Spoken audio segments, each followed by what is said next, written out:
Okay, so continuing on, let's look at physiologically active small peptides. Okay, so first example is carnosine, which is a dipeptide. Dipeptide means there are two amino acid residues. So the two amino acid residues are connected by one peptide bond. The name is beta-alanine L-histidine.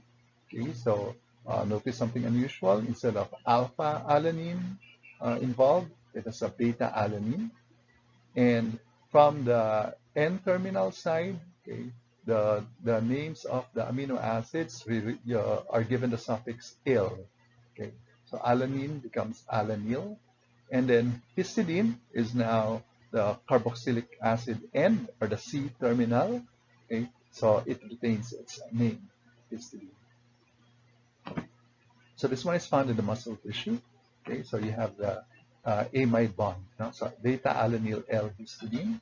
So if you focus on the structure towards the left of the molecule, you should be able to recognize the beta-alanine group. And then you have the amide bond or the peptide bond. Okay, again, you can strictly speaking, it's already a peptide bond, but again, peptide bond is also an amide bond. And then you have the histidine, which is on the right. Glutathione. Okay. You may have heard of glutathione. Okay, so this time it's a tripeptide.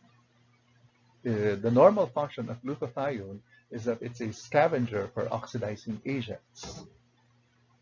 The full name is gamma glutamyl L-cysteanyl glycine. Okay, so you should now recognize the three amino acids that comprise glutathione. It would be glutamic acid as the first amino acid, cysteine as the second amino acid, and glycine as the final amino acid in the series. Notice again there's something unusual, the gamma prefix. So it means this is not the connection between the glutamic acid and cysteine is not through the alpha carbon. Recall that glutamic acid also has a carboxylic acid in its side chain, and that is the one that is being used by this compound to connect the glutamic acid to the cysteine group. Okay, so here's the structure. Okay, so again, focus on the left portion of the molecule. You should be able to see that the carboxylic acid, okay, connected to the gamma carbon of glutamic acid is the one that is used in the peptide bond to the cysteine. Okay, so recall again, cysteine has the sulfhydryl group, okay, the thiol group, and then the last one is the glycine. So one word about cysteine is that again it contains a sulfhydryl group. The thiol group is capable of undergoing redox reactions, participating in redox reactions. So one thing to keep in mind is that if you see the thiol group, then that means that compound is in the reduced form. Okay, so again, just showing the gamma glutamyl, the cysteanyl group, and then the glycine.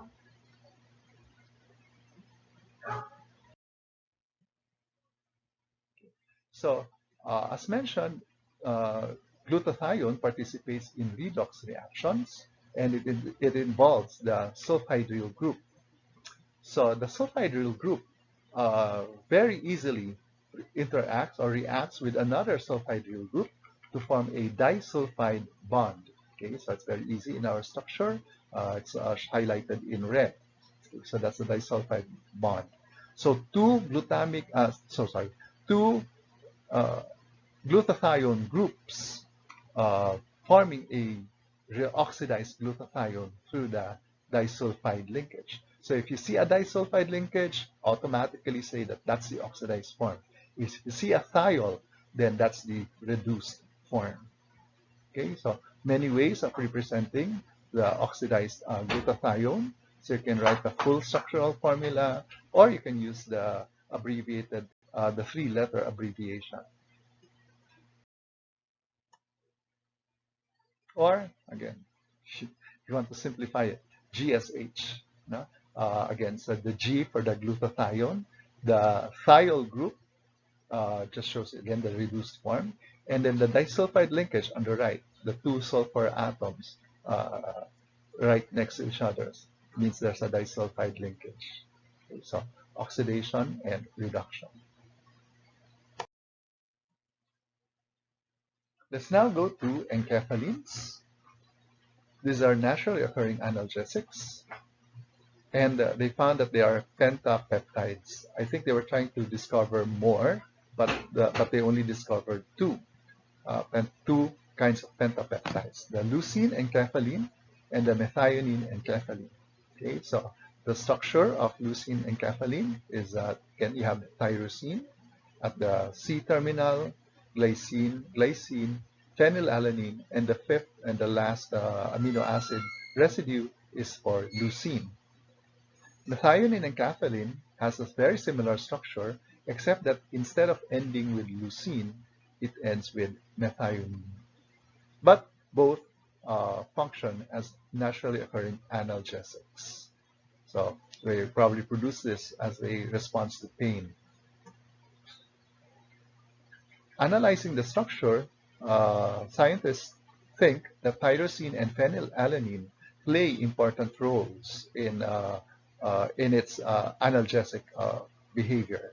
Okay, so it's thought that again there are receptors that are sensitive to these tyrosine and phenylalanine residues. Okay, and then they're described as being similar in structure to morphine and other opiates. So you may have heard of morphine as an opiate, and it's involved again in pain relief. Okay.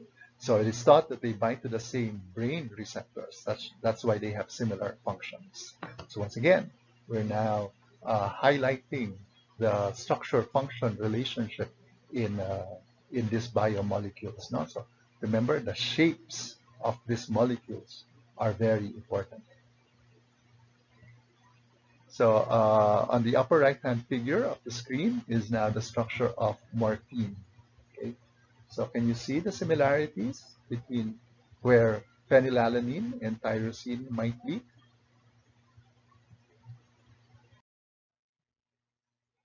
Okay. So another function of peptides is as antibiotics. Okay, illustrated by, in this example, gramicidin S and tyrosidine A. They contain D amino acids. So recall what I mentioned earlier about D amino acids. And also contains ornithine, an unusual amino acid. Okay, unusual in the sense that it's not part of the common amino acids. So the structure of ornithine and the structure of gramicidin S and tyrosidine A. Okay, so highlighting again the presence of the D amino acids, and ornithine is not even unusual on two counts. Now, ornithine by itself is unusual, and then D ornithine is the form.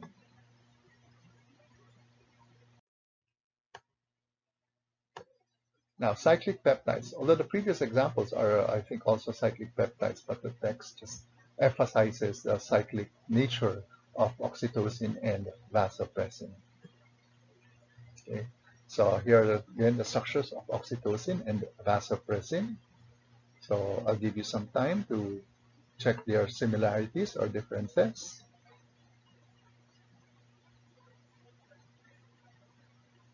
Okay, so at first glance, they look very similar to each other. They differ. Okay, so the structure of oxytocin and the structure of vasopressin, the space-filling model, are they similar to each other? Okay, maybe, maybe not. Okay, and then what's the other difference? Okay, so the structure of vasopressin, okay, and the function of vasopressin is that it regulates the contraction of smooth muscle, and as a result, it constricts blood vessels, increasing the blood pressure, and specifically in the kidney, it stimulates the reabsorption of water. So it's also known as the anti-diuretic hormone. No? Okay, so that's the function. Why? Again, because of its shape, there will be receptors sensitive to vasopressin that gives this function. How about oxytocin? Okay, so as mentioned, the structures are quite similar, and during pregnancy, the number of receptors in the uterine muscle increases, and then it also is involved in the contraction of the uterine muscle, hence the induction of labor. Another function is that it stimulates the flow of milk in nursing mothers. So it's also involved in the contraction of smooth muscles, but this time in the mammary glands. So if you examine the difference in structure between oxytocin and vasopressin, okay, they're very similar, but they have some specialized functions. Okay, so oxytocin is also known as the love hormone.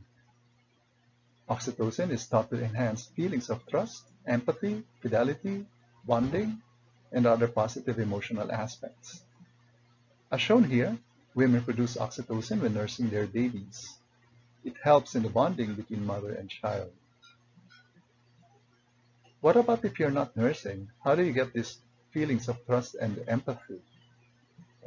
As mentioned, oxytocin is called the love hormone. It's produced when one engages in pleasurable activities. Yes, pleasurable activities like singing, dancing, you know, anything else that gives you pleasure. Okay, so hopefully, if you engage in those activities, you'll have feelings of trust and empathy.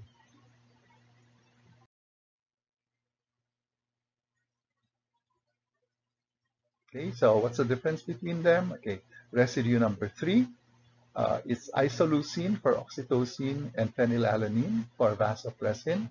And then for residue number 8, it's leucine, whereas it's arginine in the case of vasopressin. So small differences in their structures makes all the difference. No? So oxytocin, vasopressin may be involved both in contraction of smooth muscles, but they target very different smooth muscles for different functions. Okay, so once again, highlighting the importance of structures because the this small difference in structures can have markedly different effects. Biochemistry is full of these, and this is the one that makes us alive.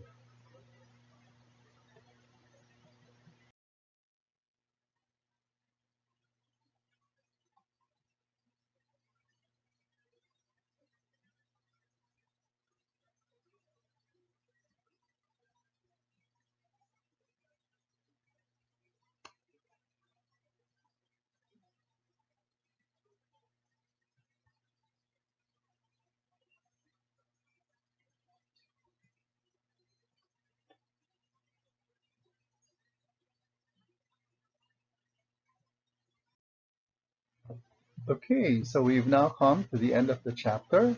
Okay, so I'm now asking you to generate a summary in the form of a concept map for what you've learned in this chapter.